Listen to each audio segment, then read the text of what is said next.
اللہ ہی اللہ کیا کرو، دکھ نہ کسی کو دیا کرو، جو دنیا کا مالک ہے نام اسی کا لیا کرو۔ السلام علیکم ورحمۃ اللہ وبرکاتہ۔ ناظرین، استقبال ہے، سواگت ہے آپ کا viral news live studio Jalgaon Maharashtra India میں۔ میں آپ کا میزبان مفتی محمد ہارون ندوی۔ آئیے انٹرنیشنل ٹاپ 5 نیوز، دنیا کی 5 بڑی خاص اہم خبروں پر نظر ڈالتے ہیں۔ لیکن سب سے پہلے میں اپیل کروں گا، جو ساتھی نئے ہیں اور ابھی تک اس بے باک سچے چینل سے جڑے نہیں ہیں، اگر آپ چاہتے ہو کہ آپ کو ملک بھارت کی اور پوری دنیا کی صحیح اور سچی خبریں دیکھنے اور سننے کو ملے تو پھر آپ اس چینل سے جڑ جائیے۔ سبسکرائب کر لیجئے ہمارے اس چینل کو، بیل آئیکن گھنٹی کے بٹن کو دبا دیجئے تاکہ ہماری ہر ویڈیو، ہر خبر آپ کو آپ کے موبائل پر مل سکے۔ اور ہاں ناظرین، ہم ہر روز ایک اپیل کرتے ہیں کہ پلیز یہ ایک پرائیویٹ چینل ہے اور چینل چلانے کے لیے پوری ایک ٹیم کام کرتی ہے، بڑا روپیہ پیسہ خرچ ہوتا ہے۔ اگر آپ چاہتے ہو کہ ایسے چینل جو ظلم اور ظالموں کے خلاف بے باک انداز میں بول رہے ہیں، اگر آپ چاہتے ہو کہ ایسے چینل مضبوط ہوں تو پلیز آپ چینل کی فائنینشیل ہیلپ، مالی تعاون، مالی مدد ضرور کیجیے۔ اسکرین پر آپ نظر ڈالیں، ہمارے چینل کا بینک اکاؤنٹ نمبر بھی دیا گیا ہے، اور اگر آپ آن لائن پیسہ بھیج کر مدد کرنا چاہتے ہیں تو گوگل پے، فون پے اور پے ٹی ایم تینوں کا ایک ہی نمبر ہے، 9923222361۔ اللہ نے جو بھی آپ کو طاقت دی ہے اس اعتبار سے ہر دن یا ہفتے مہینے میں ایک بار ہی صحیح 100 200 500 1000 جو بھی آپ چینل کی مدد کر سکتے ہیں مدد کیجئے، چینل کو مضبوط کیجئے، ہمارا ساتھ دیجئے۔ آیا دن پہلی بڑی خبر غزہ کو لے کر آ رہی ہے۔ آپ جانتے ہیں کہ غزہ میں فاقہ کشی کا لوگ شکار ہو رہے ہیں اور بھوک کی وجہ سے دم توڑ رہے ہیں۔ جب پوری دنیا نے امریکہ پر تھوکا اور اسرائیل پر تھوکا اور پوری دنیا کا جب پریشر آیا تو پھر اب غزہ کو کچھ نہ کچھ کھانے پینے کی چیزیں وہاں کے لوگوں کو پہنچائی جا رہی ہے۔ جی ہاں، اب میں آپ کو بتا دوں کہ امریکی ایلچی بالکل ڈرامے کی طرح وہاں پر غزہ کا دورہ کرنے پہنچے۔ امریکی ایلچی نے غزہ میں امدادی مراکز کا، ہیلپ سینٹرز کا دورہ کیا، اور اب وہ یہ کہہ رہا ہے کہ غزہ میں قید نہیں ہے، یعنی انتہائی شرم کی بات ہے۔ ان لوگوں پر تھوکنے کو دل چاہتا ہے کہ یہ ملے تو ان پر تھوکا جائے۔ اب وہ کہتا ہے کہ غزہ میں قید نہیں ہے، جس پر فلسطینی مزاحمتی تحریک حماس نے ان پر سخت تنقید کی۔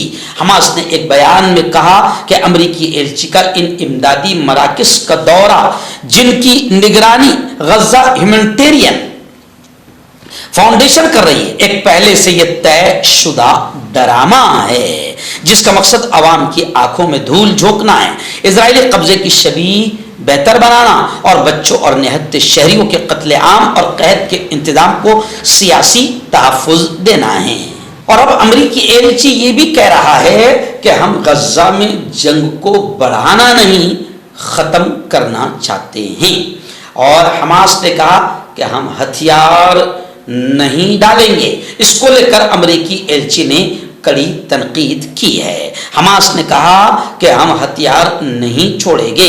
حماس نے اسرائیلی میڈیا میں آنے والی ان خبروں پر بھی رد عمل دیا جس میں امریکی ایلچی کے حوالے سے کہا گیا کہ حماس ہتھیار ڈالنے پر آمادہ ہے۔ حماس نے واضح کیا کہ جب تک آزاد فلسطینی ریاست قائم نہیں ہوتی ہم ہتھیار نہیں ڈالیں گے۔ ایران اور امریکہ اسرائیل کو لے کر بڑی خبر آ رہی ہے۔ جی ہاں، ایران نے کہا کہ ہمیں امریکہ سے مذاکرات، بات چیت، ڈائلاگ کی کوئی جلدی نہیں۔ ایرانی نائب وزیر خارجہ کا کہنا ہے کہ 60% افزودہ یورینیم مکمل طور پر بین الاقوامی نگرانی میں ہیں۔ ایران کے نائب وزیر خارجہ سعید خطیب زادہ نے ایک بیان میں کہا کہ تہران کو امریکہ کے ساتھ کسی بھی قسم کے بالواسطہ رابطے یا مذاکراتی عمل میں شامل ہونے کی کوئی جلدی نہیں ہے۔ انہوں نے امریکی پالیسی پر تنقید کرتے ہوئے کہا کہ امریکہ جب دیگر ممالک کے پرامن نیوکلیئر تنصیبات پر حملے کی بات آتی ہے تو کوئی سرخ لکیر تسلیم نہیں کرتا۔ انہوں نے خبردار کیا کہ واشنگٹن کو سمجھنا چاہیے کہ وہ اس طرح کی جارحانہ روش اپنا کر دوسروں کی خود مختاری اور سالمیت پر حملہ نہیں کر سکتا۔ یعنی امریکہ بدماشی کرتا ہے کہ دوسروں کو اپنے دفاع اور ڈیفنس کا حق نہیں دیتا ہے اور خود یورینیم پیدا کرتا ہے، ہتھیار بناتا ہے، ہتھیار بیچتا ہے۔ تو ایران نے اس پر کڑی تنقید کی ہے۔ ناظرین، بڑی خبر آ رہی ہے یوکرین اور رشیا کو لے کر۔ جی ہاں، خبر ہے کہ یوکرین نے نیوکلیئر پاور پلانٹ کے قریب یوکرین کے نیوکلیئر پاور پلانٹ کے قریب دھماکوں کی گونج سنائی دی۔ بتایا جا رہا ہے کہ ڈرون حملوں میں روسی آئل ریفائنری اور ہوائی پٹی تباہ ہو گئی۔ یوکرین کے نیوکلیئر پاور پلانٹ کے قریب اس کے دستے نے زوردار دھماکوں کی آواز سنی ہے اور ایک قریبی مقام سے دھواں اٹھتا ہوا دیکھا ہے۔ بین الاقوامی جوہری توانائی ایجنسی نے ہفتے کو اس کی اطلاع دی۔ IAEA کے بیان کے مطابق نیوکلیئر پاور پلانٹ کے ایک معاون سہولت مرکز پر گزشتہ کل حملہ ہوا ہے۔ یہ سہولت مرکز خاص پلانٹ کی باہری سرحد سے تقریباً 1200 میٹر کی دوری پر واقع ہے۔ IAEA نے بتایا کہ دوپہر تک ان کی معائنہ ٹیم کو اس سمت سے اب بھی دھواں اٹھتا ہوا دکھائی دے رہا تھا۔ یہ واقعہ ایسے وقت میں پیش آیا ہے جب وہاں جاپورجیا نیوکلیئر پلانٹ کو لے کر پہلے سے ہی عالمی فکر مندی بنی ہوئی ہے۔ ناظرین، ایک بڑی خبر، چونکانے والی خبر میری نگاہوں کے سامنے ہے کہ غزہ کے معاملے پر نیتنیاہو حکومت اور فوج، ان دونوں کے درمیان اختلافات برقرار ہے۔ اسرائیلی ذرائع نے سنیچر کے دن یہ بتایا ہے کہ غزہ سے متعلق جاری مذاکرات میں اگرچہ بات چیت کسی بند گلی تک پہنچ چکی ہے، تاہم اس کے باوجود ایک چلتی ہوئی حرکت یا پیش رفت کی گنجائش اب بھی موجود ہے اور ثالثی کی کوشش جاری ہے۔ کابینہ میں اندرونی اختلافات کی خبریں بھی آ رہی ہے۔ ذرائع کے مطابق اب تک کوئی قابل ذکر یا ٹھوس پیش رفت سامنے نہیں آئی، لیکن ایک طرح کی حرکیات موجود ہے۔ ادھر اسرائیلی کابینہ میں غزہ کی جنگ پر اختلافات سامنے آ رہے ہیں۔ فوج کا موقف ہے کہ غزہ اور وہاں کی آبادی کو گھیر کر دباؤ ڈالا جائے، لیکن وزیر خزانہ جو کہ انتہا پسند موقف رکھتے ہیں مکمل فوجی قبضے کے حق میں ہیں۔ ایک باخبر اسرائیلی ذریعے نے خبردار کیا کہ اسرائیل نے غزہ پر مکمل قبضے کی کوشش کی تو وہ ایک اسٹریٹجک جال میں پھنس سکتا ہے۔ اس صورتحال میں قیدیوں کا مستقبل بھی مشکوک ہو سکتا ہے۔ یعنی غزہ کے معاملے پر نیتنیاہو سرکار، حکومت اور فوج کے درمیان اختلافات برقرار ہے۔ آخری بڑی خبر غزہ کے علاقے کو لے کر ہی آ رہی ہے اور غزہ کی فاقہ کشی اور غزہ کے قید زدہ شہریوں کو خوراک پہنچانے کو لے کر آ رہی ہے۔ بتایا جا رہا ہے کہ غزہ کے قید زدہ شہریوں کو خوراک پہنچانے کے لیے اٹلی نے بھی امداد ڈراپ کرنے کا اعلان کیا ہے۔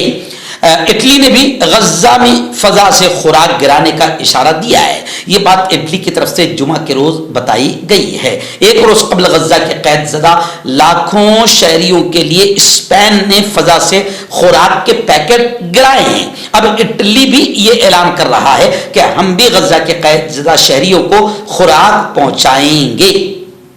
خیر، دنیا کے کئی ممالک ایسے ہیں جو غزہ کے حالات کو اپنی آنکھوں سے دیکھ رہے ہیں اور غزہ تک مدد پہنچانے کی بات کر رہے ہیں، لیکن اسلامی ملکوں کو شرم اور غیرت نہیں آ رہی ہے۔ اسلامی ملکوں سے، خاص طور سے سعودی وغیرہ سے ابھی تک کسی بھی قسم کا امداد کا اعلان تو دور کی بات ہے، کوئی بھی اعلان تک نہیں ہوا ہے، مدد پہنچنا تو بہت دور کی بات ہے، لیکن اٹلی وغیرہ اور اسپین وغیرہ غزہ کو فضائی ذریعے سے امداد پہنچا رہے ہیں۔ ڈاکٹر علی جو کہ ایک سیکسولوجسٹ BMS ڈاکٹر ہیں، سیکس کی سبھی سمسیا کے لیے سمپرک کریں۔ اس کے علاوہ نسوں کا درد، جوڑوں کا درد، گٹھیا وائے کا پکا علاج کیا جاتا ہے۔